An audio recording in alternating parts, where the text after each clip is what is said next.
ऐसी रिपोर्ट्स हैं कि यूनाइटेड स्टेट्स ऑफ अमेरिका की मिलिट्री ने ईस्टर्न पैसिफिक ओशन में 30वीं बड़ी मिलिट्री स्ट्राइक्स कंडक्ट की हैं, जिसमें कि 2 लोग मारे गए हैं। इसमें अमेरिका के किसी भी सैनिक की कोई क्षति नहीं हुई है।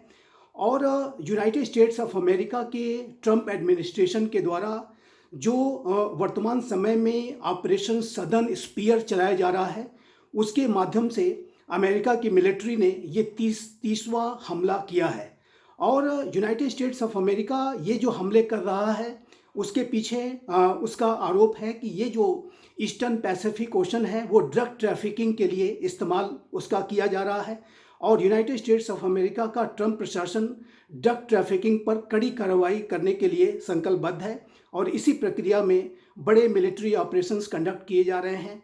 अब तक यूनाइटेड स्टेट्स ऑफ अमेरिका की मिलिट्री के द्वारा जो 30 हमले किए गए हैं, उसमें 107 लोगों की मृत्यु हुई है।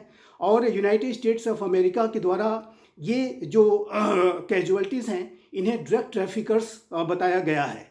यूनाइटेड स्टेट्स ऑफ अमेरिका ने वेनेजुएला के पास अपने बड़े मिलिट्री डिप्लॉयमेंट्स को भी कर रखा है, जिसमें कि यूनाइटेड स्टेट्स ऑफ अमेरिका के जो एयरक्राफ्ट कैरियर्स, फाइटर जेट्स और अनेक बड़े डिप्लॉयमेंट्स अमेरिका ने वर्तमान समय में वेनेजुएला के आसपास कर रखे हैं।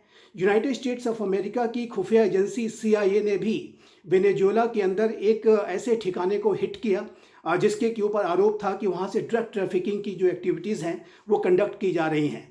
और ये बिल्कुल स्पष्ट है कि यूनाइटेड स्टेट्स ऑफ अमेरिका ने वर्तमान समय में वेनेजुएला के ऊपर अनेक तरीके की मिलिट्री स्ट्राइक्स को कंडक्ट करके एक तरीके का दबाव भी बना करके रखा हुआ है। लेकिन अंतर्राष्ट्रीय समुदाय में जाहिर है कि अमेरिका की इन स्ट्राइक्स को लेकर के उसकी आलोचना भी की जा रही है। यूनाइटेड स्टेट्स ऑफ अमेरिका जाहिर है कि जो वेनेजुएला की वर्तमान समय की मदुरो की रिजीम है उसे पसंद नहीं करता है। और इस तरीके के भी आलोचना की जा रही है कि United states of America in drug trafficking के ऑपरेशंस के का प्रिटेक्स्ट लेते हुए मदुरो की जो रिजीम है उसको टॉपल करना चाहता है।